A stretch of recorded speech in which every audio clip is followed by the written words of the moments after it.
You think charm can't kill? You're wrong. Before we dive into one of cinema's most terrifying performances, let me ask you something. Have you ever met someone so polite, so well-mannered, that it made your skin crawl? That's Hans Landa. And by the end of this video, you'll understand why Christoph Waltz didn't just play a Nazi detective. He became the blueprint for every intelligent villain that came after him. Here's what I discovered. Hans Landa isn't just Christoph Waltz's signature role. He's a masterclass in weaponized charisma that changed Hollywood forever. So in this video, I'm going to reveal the exact techniques Waltz used to make a monster feel human. Why Tarantino almost canceled the entire film because he couldn't find the right actor. And the psychological tricks hidden in every scene that make you root for a villain you should hate. Let's start with something most people don't know. Inglourious Basterds almost didn't exist. Tarantino spent years writing Hans Landa, crafting every line of dialogue in 4 different languages: French, German, English, and Italian. He called it an unplayable role. Think about that for a second. One of the greatest directors of all time wrote a character so complex, so linguistically demanding, that he genuinely believed no actor on earth could pull it off. He told his producers, "I don't want to make this movie if I can't find the perfect Landa.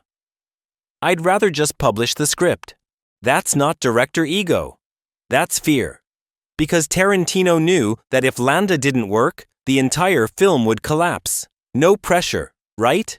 So he auditioned dozens of European actors across Germany, France, and Italy. Every single one failed. Some couldn't handle the language switches. Others made Landa too obviously evil. A few tried to play him as a cartoon Nazi, all sneers and aggression. But Tarantino needed something else entirely. He needed a linguistic genius who could treat conversation like chess, someone who could smile while destroying you. Then, in a Berlin hotel, Christoph Waltz walked in. Unknown to most outside Austrian television, Waltz carried the exact contradictions Tarantino had imagined. Elegance with danger, intellect with warmth, humor that could turn to cruelty mid-sentence. During the audition, Waltz read Landa's opening monologue in all 3 languages without missing a beat. When he finished, Tarantino reportedly said, "You just gave me my movie back." But here's what makes this story even crazier. Waltz wasn't just reading lines. He was translating Tarantino's rhythm through a European filter. He understood something fundamental that every other actor missed. Landa wasn't playing a Nazi. He was playing a man who loved being the smartest person in every room. That vanity, not ideology, made him terrifying. And that brings us to the scene that changed everything. The opening interrogation. If you've seen Inglourious Basterds, you know exactly what I'm talking about. If you haven't, buckle up, because we're about to dissect one of the most perfectly constructed scenes in modern cinema. Tarantino doesn't begin with spectacle. He begins with stillness. A farmhouse, a pipe, a smile, and a man who weaponizes conversation. Colonel Hans Landa enters the frame like a polite storm. His first line isn't shouted, it's a greeting. The rhythm of the scene is music, and Christoph Waltz conducts it with surgical timing. Watch how the camera moves. Cinematographer Robert Richardson frames the farmhouse door in deep focus, trapping both Landa and his prey inside the same shrinking geometry. Every sound, the creak of boots, the scrape of a chair, feels amplified because there's no score beneath it. Tarantino removes music entirely, forcing dialogue to become percussion. When Waltz compliments the farmer's daughters or smiles mid-sentence, it's not friendliness, it's tempo control. He drags every syllable an extra beat, forcing his scene partner to breathe when he does. That's dominance disguised as manners. The audience doesn't yet know what's happening. They only feel it tightening. Then comes the reveal. The Jewish family beneath the floorboards. But here's the genius. Tarantino never cuts to violence. He cuts to comprehension. The moment Landa switches from French to English, he changes the film's entire temperature.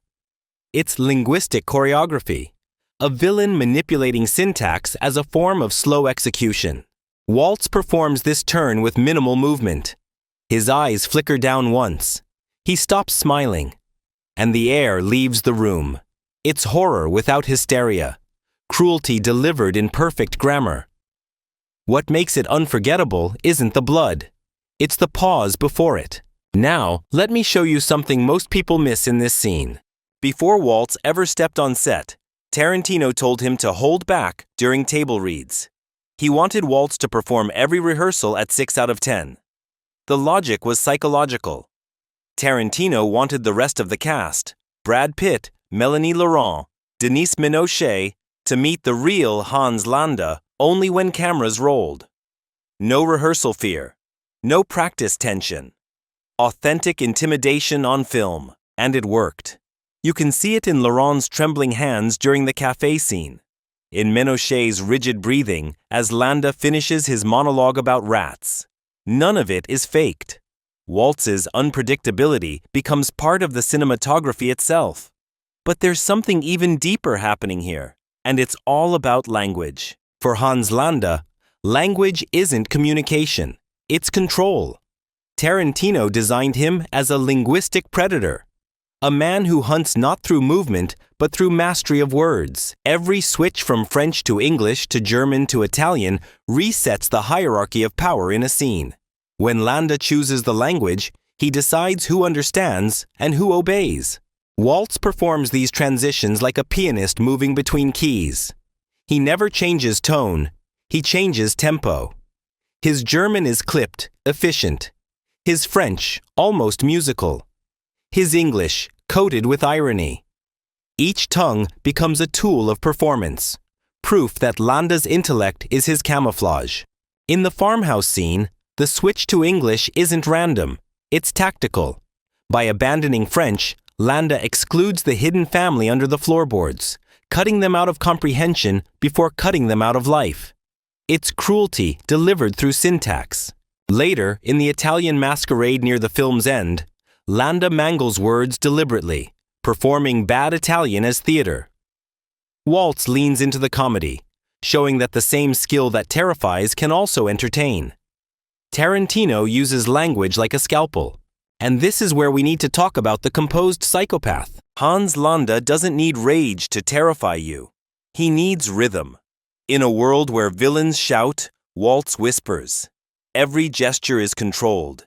Every movement rehearsed, but never mechanical. He speaks like a man tasting his own words. Tarantino called it evil as etiquette.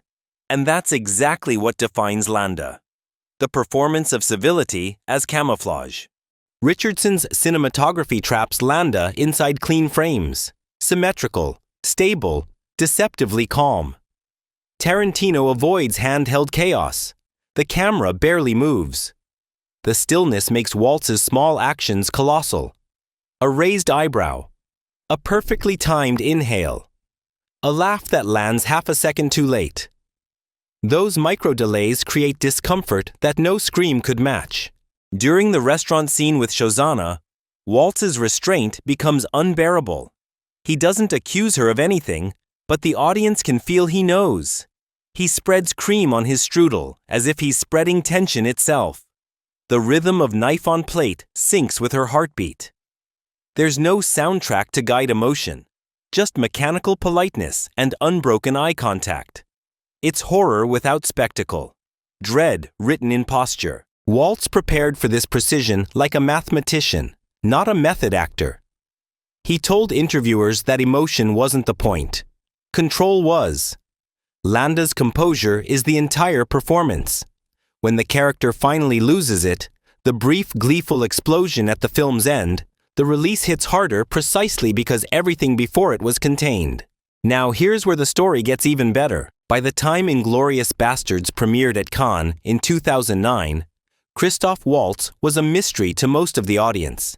They didn't know his name, but they would remember it before the credits ended. When the film's first chapter played, that opening interrogation, the room fell silent. Then, as the credits rolled, the audience stood. Tarantino's film earned a long ovation, but the applause belonged to one man. Critics tried to categorize what they had just seen. Roger Ebert called him evil, sardonic, ironic, mannered, absurd. Variety said his performance was the reason the movie breathes. At Cannes, Waltz took home the Best Actor award, an almost unheard-of honor for a supporting role. Within hours, Hollywood insiders were calling him the new Tarantino muse. The charm that hypnotized audiences was calculated. Waltz's smile wasn't warmth, it was weaponry. He played politeness as performance art, a villain whose civility disarmed everyone watching. Tarantino's dialogue gave him the canvas, but Waltz painted the nuance. His phrasing turned exposition into suspense, humor into menace. And then came award season. Cannes was the ignition. The Oscars were the explosion. After Inglourious Basterds hit global theaters, Christoph Waltz's name was suddenly everywhere. The European veteran who'd outshone Brad Pitt, rewritten the rules for villains, and made 4 languages sound like 4 weapons. By early 2010, the sweep began. Golden Globe, BAFTA, Screen Actors Guild, and finally, the Academy Award. Waltz became the first actor to ever win an Oscar for a Tarantino film, ending a long-running streak of nominations without victories. During his acceptance speech, Waltz called Tarantino "my Colonel Landa," my creator, acknowledging that the role had rebuilt his life. At 52, he was suddenly Hollywood's newest face. But here's what happened next that most people don't talk about. The aftershocks came fast. Casting agents flooded him with scripts, almost all asking for a Hans Landa type. Waltz found himself in a strange loop, courted to play variations of the same charming sociopath he'd just perfected. Tarantino noticed it too. When he wrote Django Unchained, he gave Waltz the mirror opposite, Dr. King Schultz, a moral bounty hunter who talks with the same rhythm but saves lives instead of taking them. This is where it gets fascinating. Dr. King Schultz speaks with the same elegance as Hans Landa, but channels it into empathy instead of ego. The rhythm is identical. The morality is inverted. Waltz went from hunting Jews to freeing slaves, from embodying evil to dismantling it. Tarantino called Schultz Landa's moral mirror, proof that the same linguistic precision could serve 2 opposite purposes: cruelty or compassion. The Academy noticed again. Waltz won his second Oscar for Django, making him one of the few actors to earn multiple statues under the same director for roles that feel like reflections in different mirrors. But outside Tarantino's sandbox, directors struggled to capture that equilibrium. Spector's Blofeld tried to resurrect Landa's poise but lacked the precision. The film gave Waltz the aesthetic, the calm smile, the meticulous diction, without the moral ambiguity that made Landa alive. The Zero Theorem went the other way, pushing Waltz into existential absurdity, a performance fascinating but niche. Neither role stuck in collective memory the way a simple line from Bastards still does. That's a bingo. And that brings us to the legacy. More than a decade after Inglourious Basterds, Hans Landa still refuses to die. Not on screen, not in memory. Tarantino himself once joked that if Landa survived the war, he'd be living on Nantucket Island as a private detective. It's a fantasy ending that fits. The same man who could manipulate a dinner conversation into confession would have no trouble solving crimes over tea. But Christoph Waltz wanted none of it. When asked if he'd ever return to the character, he said simply, "He's done. Perfect as he is." That restraint is part of the legend.